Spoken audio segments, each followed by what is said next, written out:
الوفا news رہے خبروں سے باخبر۔ میں ہوں ثاقب صدیقی، آپ دیکھ رہے ہیں الوفا نیوز کراچی۔ جی بالکل، میں آپ کو بتاؤں کہ بلدیاتی انتخابات کے بائیکاٹ کے بعد ایم کیو ایم پاکستان نے جو ضمنی انتخابات ہو رہے ہیں قومی اسمبلی کے، اس کی 9 نشستوں کے اوپر بھرپور طریقے سے جو ہے حصہ لینے کا جو ہے اعلان کیا ہے، جس کے بعد جو ہے الیکشن کمپین بھی چلائی جائے گی۔ میں آپ کو واضح کرتا چلوں کہ ایم کیو ایم کے رہنماؤں کا کہنا ہے کہ جو الیکشن کمپین کا سلسلہ چلے گا وہ جو ہے فوارہ چوک کے قریب جو دفتر بنایا جائے گا، وہیں پہ تمام رہنما کارکنان ہوں گے جو 24 گھنٹے وہاں پہ موجود ہوں گے، اور جس طریقے سے جو بھی معلومات ہوگی وہاں سے حاصل کی جا سکتی ہے۔ اسی طریقے سے ہمارے ذرائع کا یہ کہنا ہے کہ ایم کیو ایم کے جو رہنما ہیں ان میں سے جو ہے وسیم اختر ہو گئے، فاروق ستار ہو گئے اور مصطفیٰ کمال ہو گئے، یہ بھی جو ہے اس بار جو ہے ضمنی انتخابات کا جو ہے حصہ ہوں گے، وہ بھی امیدوار ہوں گے۔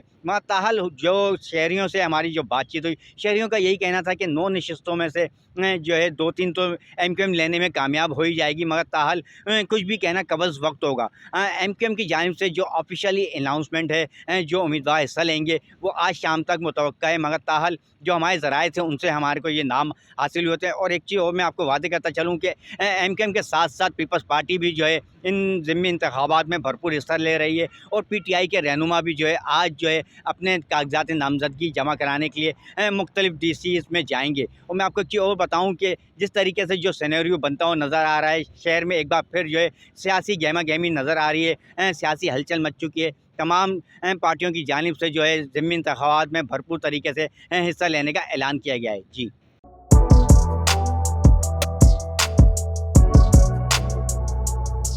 اس پر لائک اور سبسکرائب تو بنتا ہے۔ Thank you.